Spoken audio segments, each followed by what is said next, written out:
So I thought I would compare the adaptive cruise control on the Citroen C4, eC4, the electric version of course, and the Tesla Model Y 2024 and the Kia E-niro 2021, I think, year model. Because we recently bought the Tesla Model Y and it's interesting. It's really interesting to see both how far Tesla has come, but also how, you know, a simple solution as the one in the Citroen C4, how good it actually is. So try this. So I aim to, you know, compare this adaptive cruise control on the same stretch of road, which is kind of a highway setting, and we'll see how they compare. One thing which is really interesting, you know, when just getting the Tesla Model Y, is that how well put together this Citroen C4 is compared to the Model Y when it comes to, let's say, how much the interior creaks, how much the interior rattles when you go over bumpy roads. You know, there is no extra sound in the Citroen C4, and in the Tesla Model Y 2024 there is a lot of rattle, there is a lot of, let's say, things move around. We will see more when we get into the actual driving on the Tesla Model Y.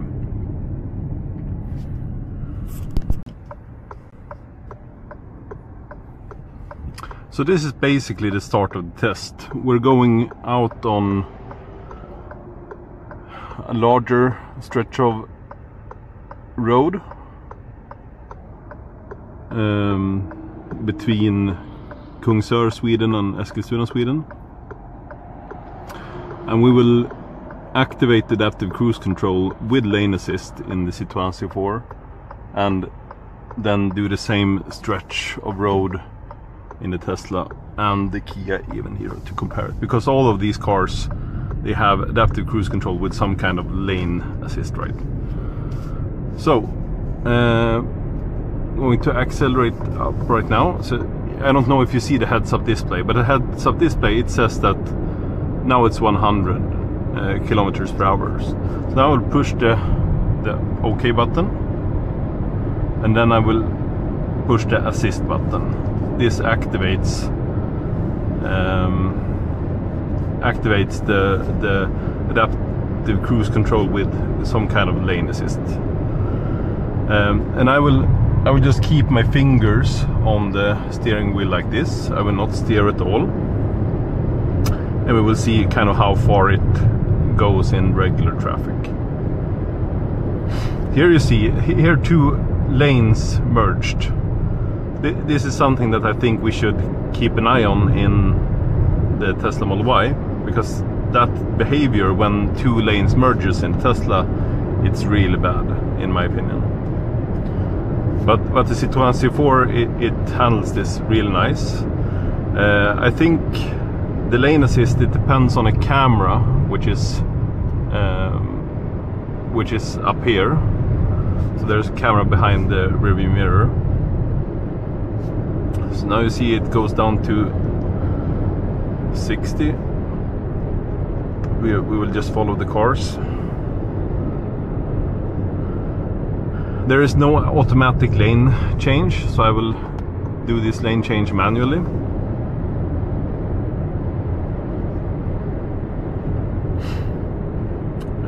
And I would just be behind cars. I will not overtake any car. So there I did the lane change manually, right? I steered it by myself. But now I'm not. Of course, you should always hold hands on the car, but I'm not touching the steering right now. It's steering by itself, and I don't know if you see it on the heads-up display, but it has locked in the lines.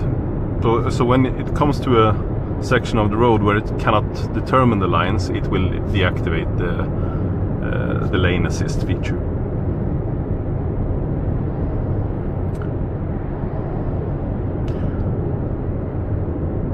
So here I think there is a queue coming up, some kind of accident or something, perhaps, because everybody is slowing down very much, or a lot. So here you see this kind of lanes going together. Here the Citroen, it steered out because the road got wider. This is the behavior which is really apparent in the Tesla. So that swerve to the left here, that one I didn't do, that the Citroen did it by itself. And then I got the warning that I should keep my hands on the steering wheel. So when I get that warning, I will just pull a little bit with this arm on the steering wheel. Yeah, so here you see this traffic is slowing down. I don't know if you can see, but I'm not having my feet on any of the pedals. It's doing all the braking by itself.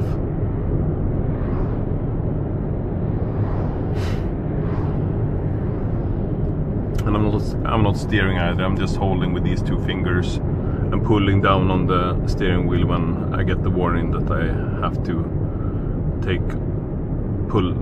keep my hands on the steering wheel.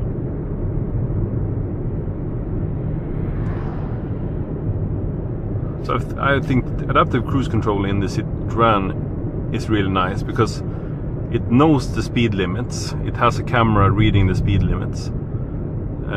And so here you see it becomes 60 because there is traffic coming from the left here. Then I can press OK and it changes the speed to 60. And then now when we get to 100, and I don't know if you see the heads-up display, but here it goes to 100 and I can press OK and then it will accelerate up to 100. So the adaptive cruise control is really nice because it suggests you change the speed based on the actual speed limits, which is determined by the camera behind the rearview mirror. So that's really nice.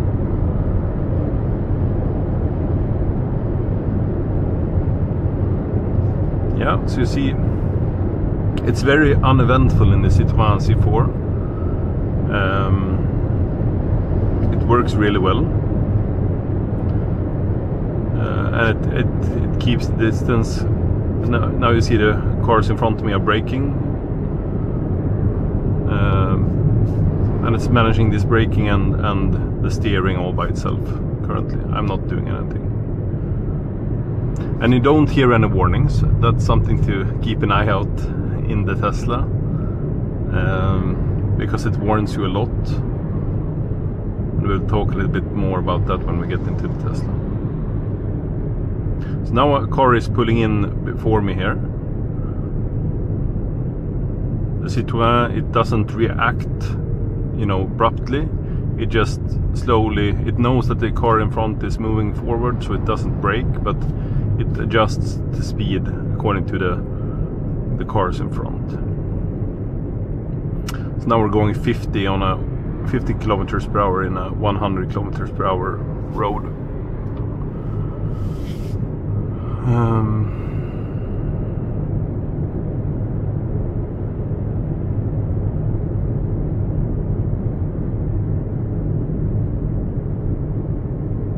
Okay, so this is not what I actually wanted for the test, but still I'm not steering, I'm not accelerating or braking, the car is doing everything by itself. And this is with kind of old, I'm going to say old tech, but it's camera based I think, but then it probably uses the radars as well.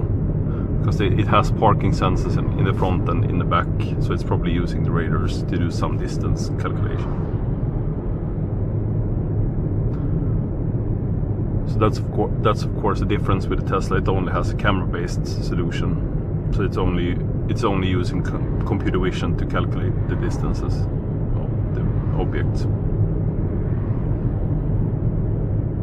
Yeah, this was, so this is going slower, of course, than I wanted, and it's nothing is happening because we're going really slow, and this is not hard, I think, for the car, but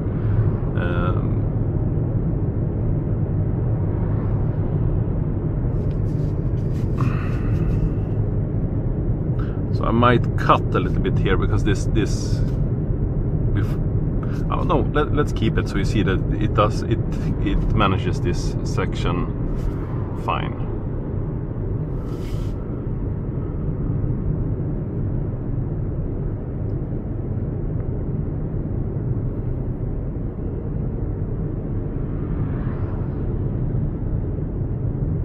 So I'm not steering at all, I'm just, as you see, I'm only holding the steering wheel with 2 fingers, pulling a little bit on it, on the steering wheel when I get the warning that I should keep my hands on the steering wheel. So, and this is the same both in the Tesla, the Kia and the Citroen, is that, you know, it uses force on the steering wheel to determine if you're actually holding the steering wheel.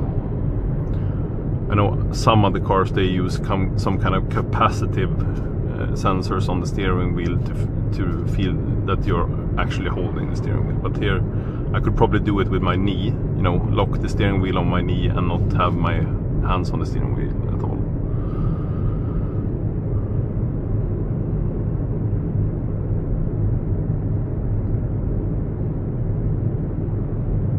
Yeah, this was really not what I was expecting, to go this slow on this stretch of road. We're going 50 on this 100 kilometers per hour stretch of road.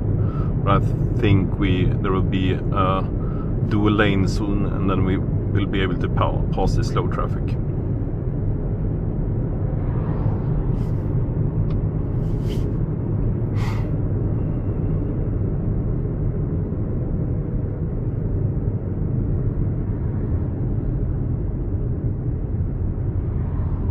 It's slowing down, and now we're gaining. So it slowed down. The camera cut out with a 10-minute clip there, but it slowed down. It steered okay. Here it's losing the middle lines a bit, but it solved it. It still manages to go. Here I will pass some traffic here, so I will steer by myself. And then it loses the lock. Now it's got the lock again, and I will actually increase the speed a little bit just to get past this. So now we're going a little bit too fast, I guess. I will join this car behind the truck here. So there I steered, of course, doing the lane change, but I didn't brake for the car in front of me. That the car managed by itself. Yeah, so you see, in the Citroen C4, I think it's very comfortable. You have to do the lane changes by yourself. We're actually going to do 2 runs in the Tesla. One with the traffic aware cruise control, that's kind of the regular adaptive cruise control. And then we're going to do 1 run with the autopilot, to see the difference there, because that's also quite a difference. But as you see in the Citroen, no warnings. It hasn't told me to take over control. It hasn't told me that it cannot see the lines. I have only steered when I'm... Yeah, so the camera cut out because it overheated. So I will try to do this now with the fans blowing in my face. But now we missed part of the road which had construction, and it was a little bit interesting, but it managed that as well. So I might re-record this with the Citroen. But still, you know, we're keeping the speed, and we're keeping the distance. It works really good. No alerts, no you need to take over, no going close to lines, anything like that. It manages everything very well. I will actually, on the way back, because I'm going into the store right now, I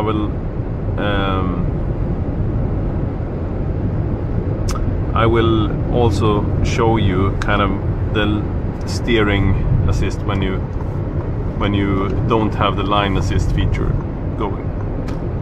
So I'm heading off now into a store, but I will turn on the camera going back the same way so we get some footage of that. Yeah, so now we're heading up on the highway again. So this Citroen C4, this is a car that we are handing back. So we've had it for 2 years, at least for 2 years. And it's a really comfortable car. The sound insulation when you drive, it's fine. And it's very comfortable to drive. It's really comfortable to drive. The suspension is really soft, which is good for comfort, not good for dynamics, of course. But so now I'm going to activate the cruise control by pressing OK, activate 100, and now I'm just doing the adaptive cruise control and not the auto steering. Here you perhaps can see what happens when it corrects still. So even though I don't have the auto steer, when I go out to the white line here, it corrects the steering. So it holds me between the lines even though I don't have the lane assist function active. Now I'm activating the lane assist function by pressing this assist button. So now it's auto steering and managing the speed, and it works really good. And cliffhanger, the Citroen C4 is the one that I think has the best adaptive lane assist cruise control between Tesla, the Kia and the Citroen C4. I think it's the best, which is interesting with all the hype going on with the Tesla. That's not to say that Tesla is a bad car, or that the adaptive cruise control is that much worse, but the Citroen C4 is the best. Otherwise, you know, as I said, it's a comfortable car. The issue that we felt with it is that I don't remember what the WLTP is, but I think it's 360 kilometers. And in the winter, you know, of course we don't drive it down to 0, but it is LFP battery, so we charge it up to 100% each day. We used it in the winter. But the range in winter, we were glad if we got 150 kilometers in the winter with this car, so that's less than 50% of what it should do. Of course, granted, we didn't drive it down to 0%, right? We drove it down to, I don't know, because you don't see the percentage here of charge, but we drove it down to, you know, the red at least, and got perhaps 150 kilometers. So my wife that had 90 kilometers back and forth to work, she couldn't do 2 days with this car. It's not the problem, right? Because, you know, she could go home and charge it, but then she hogged the charger each night during the winter. So that was and you know, the range goes, you know, there is no in the Kia, it goes how far, you know, it says it will go. It's almost 100%. If it says it will go 440 kilometers, it goes 440 kilometers. With this Citroen, it's, you know, guessometer, as some call it. You know, that's being nice. It's not even a guessometer. It's, you know, you never. So my wife, who had this car for 2 years, she never felt sure about how far she would come. She had real range anxiety in this car. She now owns the Kia E-niro, which was my previous car, and you know, that's we'll talk more about that. But that car has gone 60,000 more than 60,000, 70,000 kilometers, and you know, the battery degradation is nothing. It has, of course, a larger net. It has a buffer, say in kilowatt, but you know, we go to with that car to our cabin in the northern part of Sweden, and it goes.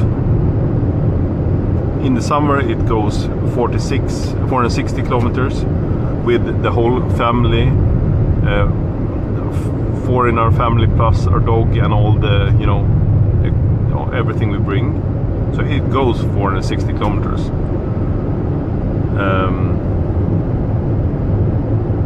But this car, it doesn't. And so she had real range anxiety in this car. But otherwise, it's a great car. As I said, and this is of course a very subjective notion, right? But the interior quality for me is higher in the Citroen than it is in the Tesla. It isn't higher than it's not higher than the Kia. The Kia is really well put together, but the Citroen, it's you know, there's no sounds, there is no rattling, there is nothing in this car. So that's really impressive, I would say, for the money that this car costs, and of course, you know, being the LFP battery, it should last a little bit longer than the other battery chemistries. Yeah, so you see, very uneventful. I'm not steering. I'm holding my 2 fingers on the steering wheel, and it goes, you know, great, basically. So I would say that this has the best adaptive cruise control of the Citroen, the Tesla Model Y, and the Kia E-niro. I do the least amount of work in this car. I of course have. So now it's going to slow down. Press OK, the car slows down. Then it sees the 100 kilometers sign again. I press OK, it speeds up. It's not like manual driving, right? I would be more preemptive because I see the signs further ahead, but you know, this is fine. This is fine. I changed lane, I did that manually. Now it locks in the lane assist again, so now it takes over the steering. This is a really comfortable car going back and forth to work if you have this kind of road to go on. It's really, really relaxing going in the Citroen. Yeah, so I will actually end the recording there, and then we will look at the Kia and the Tesla Model Y next.